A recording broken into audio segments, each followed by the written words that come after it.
So as I've got some in for repair, I thought I'd do a quick video on the Zeppelin 2 power supply and DSP boards.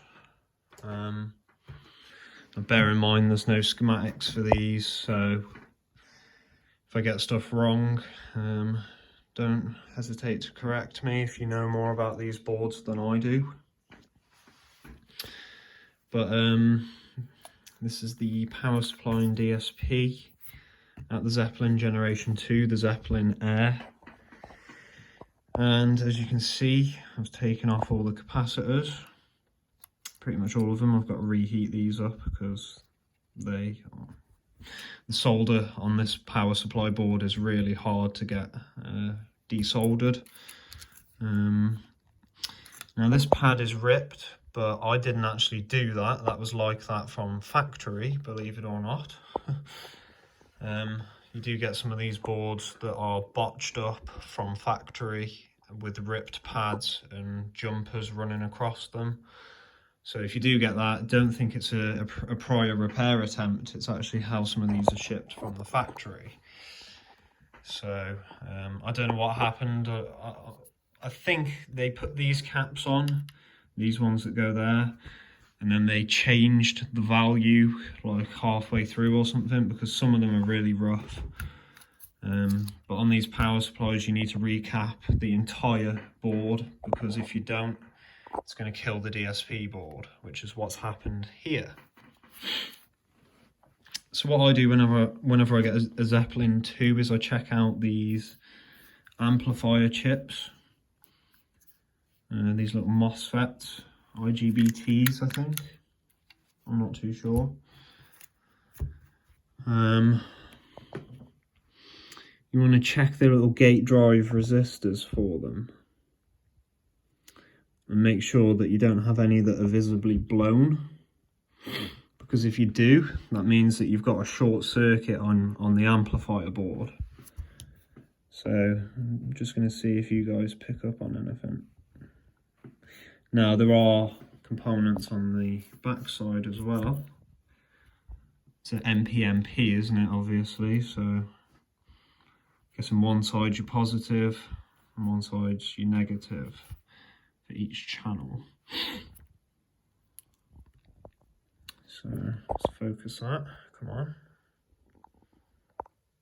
Let's see if you can see anything on these amplifiers. So I noticed that we have this resistor here, R203, is burnt. Focus please. So as you can see that is burnt open circuit. It's a pretty much mirrored circuit either side. It should be a 102 I think.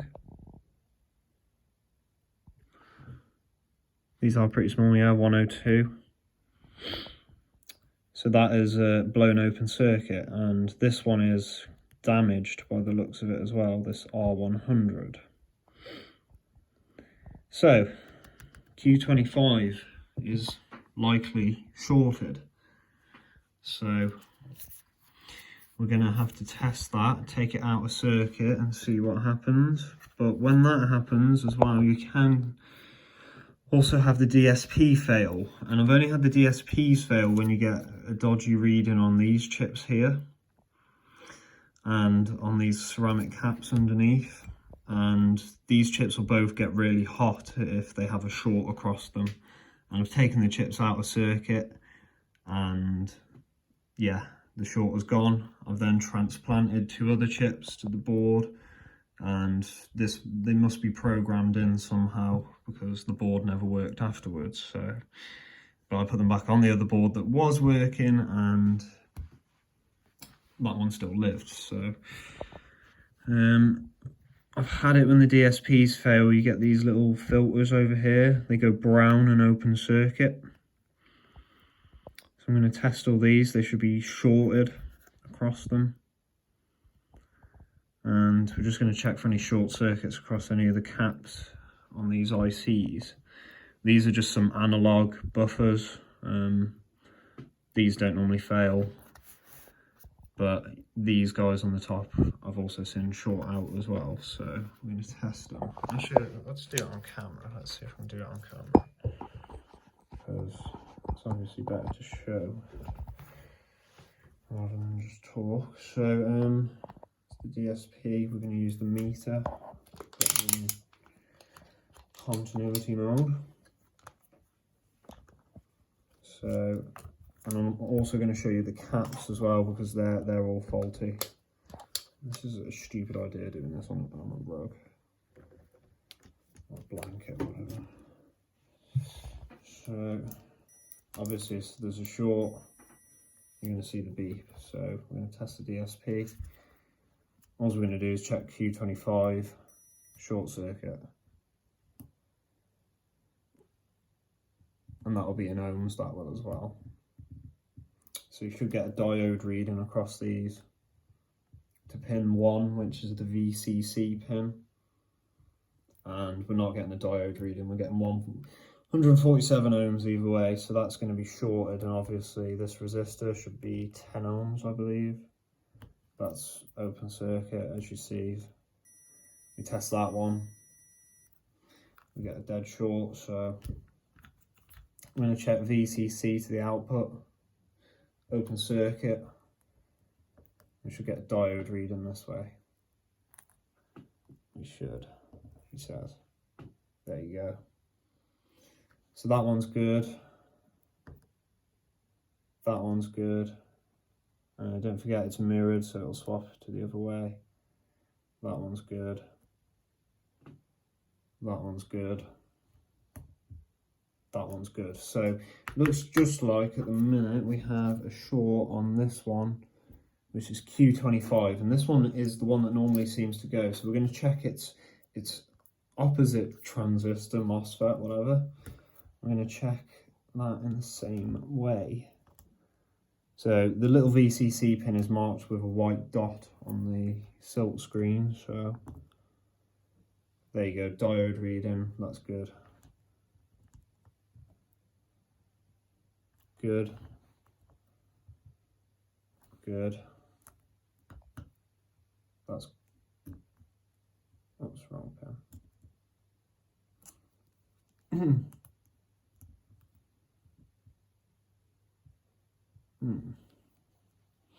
Q31 as well. Q31's something dodgy's going on with Q31.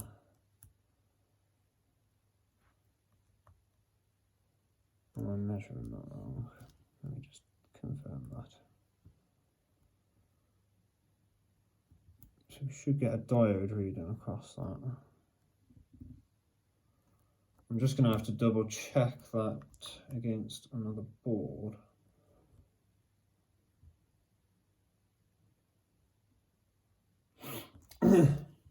But as long as it isn't a dead short, we should be okay. Yeah, so these are all reading like that, so maybe I've had a miscalculation somewhere from my previous testing, but I will double check these guys over here against a good board. But there is no dead shorts on the top side, it just seems to be this one. So we're going to check these guys right here. Oops. And I'm going to see if there's any dead shorts across these. You can normally check across this little cap. No dead short. That's all good. That's all good. So then check across VCC, we're going to check to ground, that's all good. That's all good. And that's all good as well. So let's check this one. That's good. That's good. So I think the DSP board might actually be okay on this one. There isn't any major shorts going on. Hang on, L77. L77 is open circuited. Oh no, it isn't, sorry, it's just the probe. So that one's good. That's good. Check these small ones. That's good. I'm not sure what pin that is. That's good. So all the filters in the input are also okay as well. So it could just literally be a short on that one transistor, which is epic. Q25. So I'm going to take the transistor off, we're going to check these diodes, check that resistor, change that one, check this little driver, and I'm going to let you know what I'm replacing on that. But as well, the power supply is in bad shape. And I'm going to show you why you need to check the caps on these, because if you don't, you're going to cause stuff to fail. So we're going to take this one, which is a 220/25. It's on the output. Maybe this one will be okay. Maybe it won't. There you go. 40 ohms, 57 mics. And that isn't swelled up or anything. That is looking okay. Now I've seen these bigger ones fail. I don't think these are going to actually be faulty on this one, you know. But they could be. So let's do a quick check. No, these are good. But I have seen the big ones, when they fail, they normally just bulge up and that's it. Let's get some of the other 220s, because these always seem to be really bad.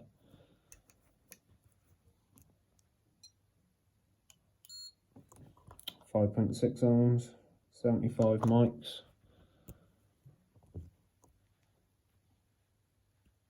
.40 ohms shorted.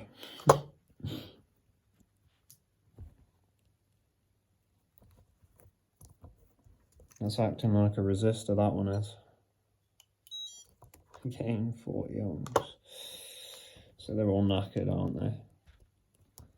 Oops. And this meter's been calibrated and had the battery replaced recently. Not as bad. But also all the smaller caps, these are probably just going to all be open or shorted.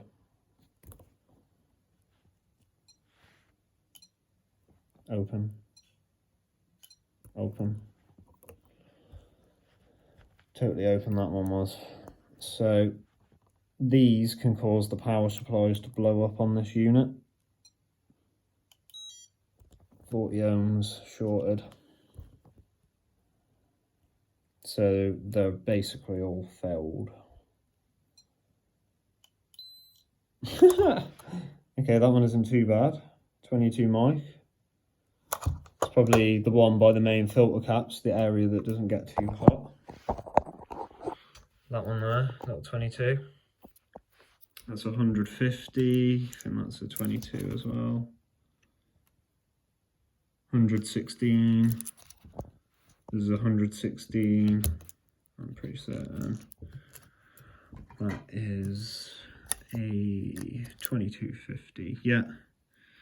So 2250, 2250, 116, 116, 150, 1500, 10 volts.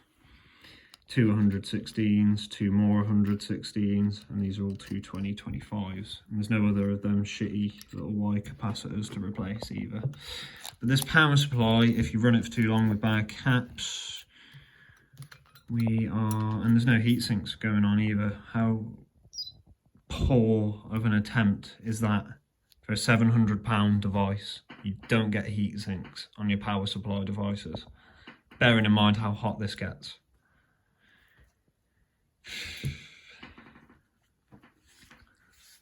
Anyway, that was Wilkins. Cheers for that. I guess it's like everything these days though. Everything has a time, a short lifespan.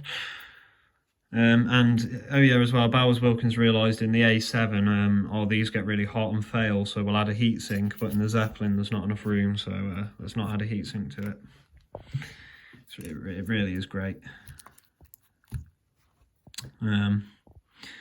So yeah, anyway, this power supply, the main MOSFETs can go, this chip, this diode, what else? This controller, this diode, this resistor, R50. This opto, I've had weird stuff coming on with that as well. Replaced it and it was alright. And there's a load of little SMDs that can go as well. So if your power supplies blew up, good luck. Fortunately this one isn't, it's just capped, but the main board needs to be repaired. So I'm going to desolder stuff, see what's going on. Let's give it a try. Bowers Wilkins Zeppelin Air, as you can see, got the black back. Recapped the power supply and done a load of work to the main board. It didn't work in my test unit at work. It's just doing this over and over. But does it work in its original chassis and power supply and Wi-Fi card? I thought it was just then. But it isn't, it's not working. And this is where it ends pretty much for these. This is where I get up to. And the same symptoms happen. And that's it. There's nothing else I can do from here. I'm going to show you what I've done. Oh! What? That's in standby. But it's not turning on, bear in mind.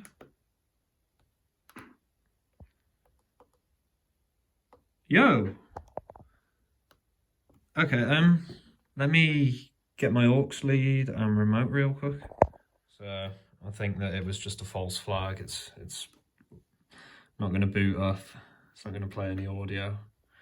Don't know if you heard that then, but I got a little pop from the tweeters, which is what normally happens when you turn the Zeppelins on.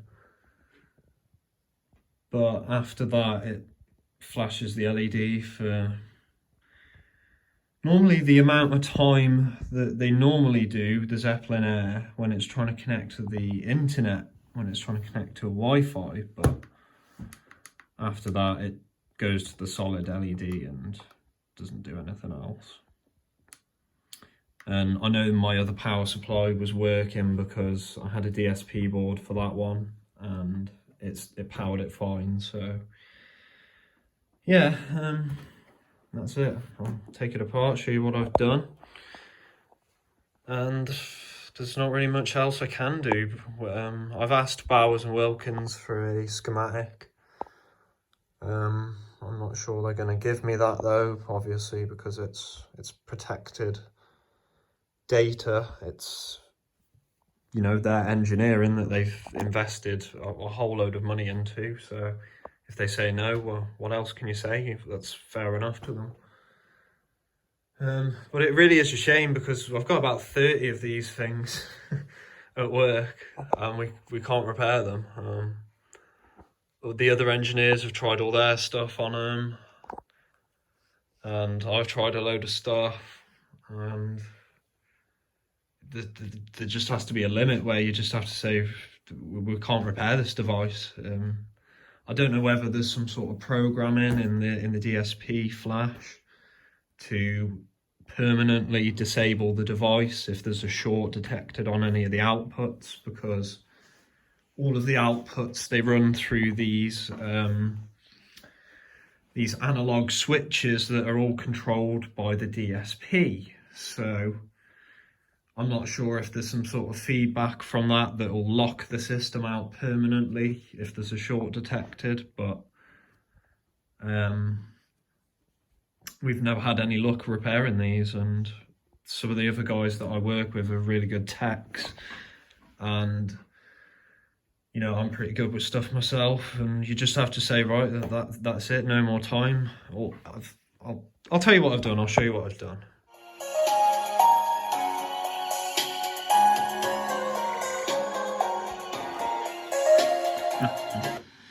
So that's my little test jig right there to test out the tweeters in the mid-ranges, and I also use it for the sub as well. You can use bridged outputs on these little ICs. It's a PAM 8403, I think.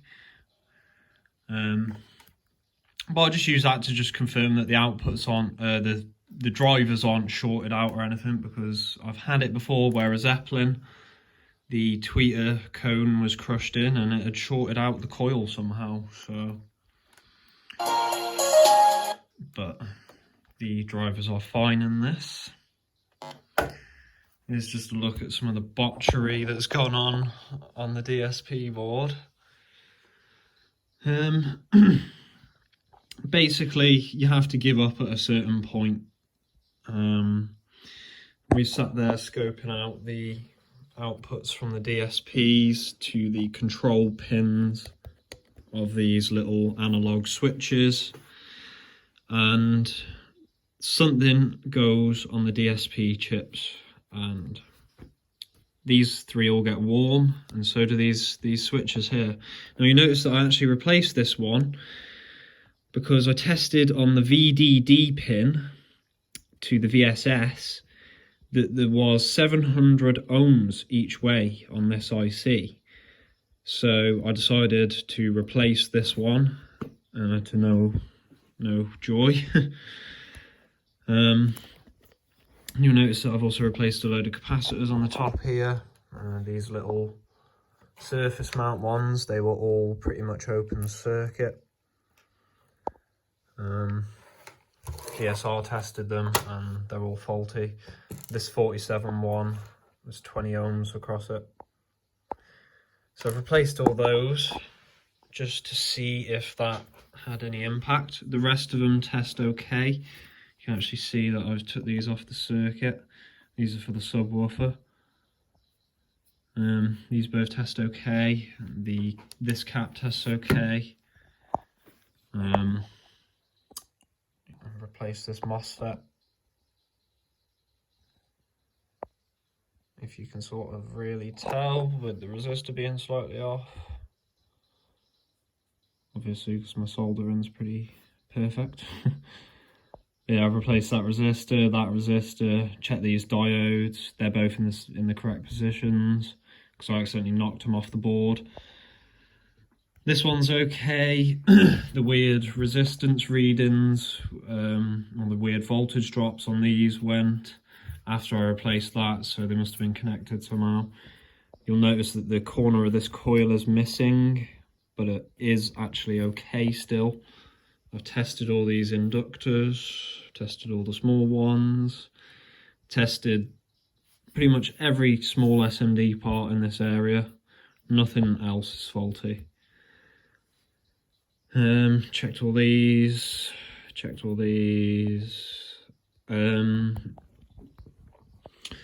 this one because obviously the pads, this pad, the second pin, and these two are shorted, and I just didn't remember that, so I took it off, realised, oh, whoops.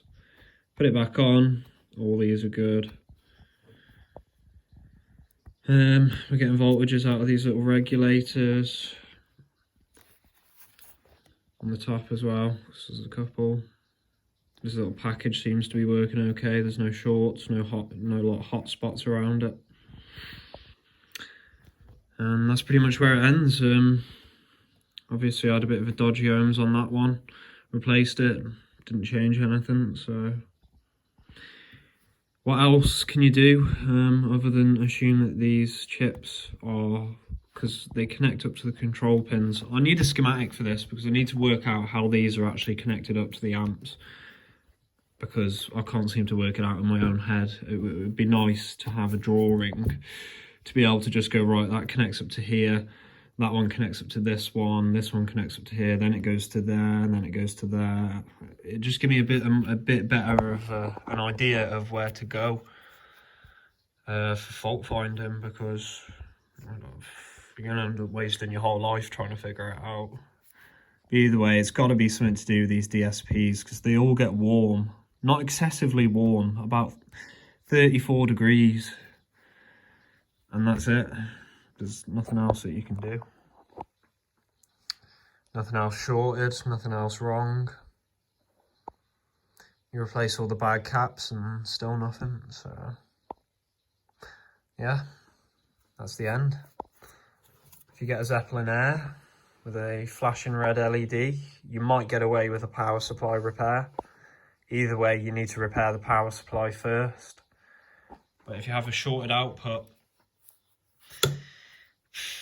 that's pretty much game over. So what else can you do other than replace the DSP board?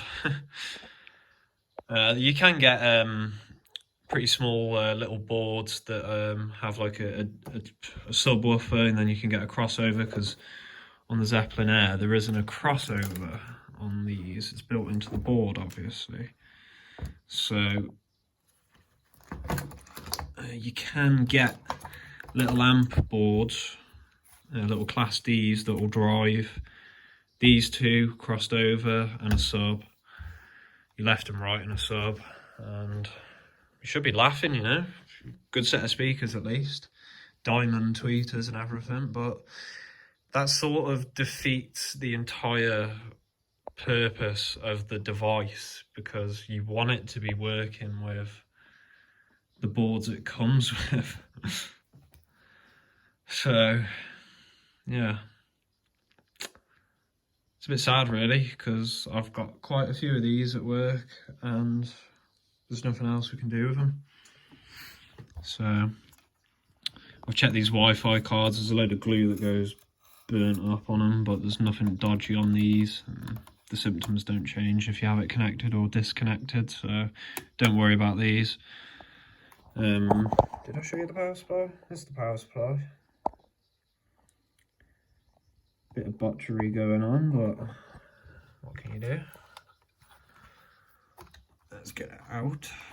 Just show you the soldering. The power supply works at least. So yeah, I didn't clean the flux. What's the point when you know it's not going to work? But yeah, we're all good. We're all soldered. We're all happy.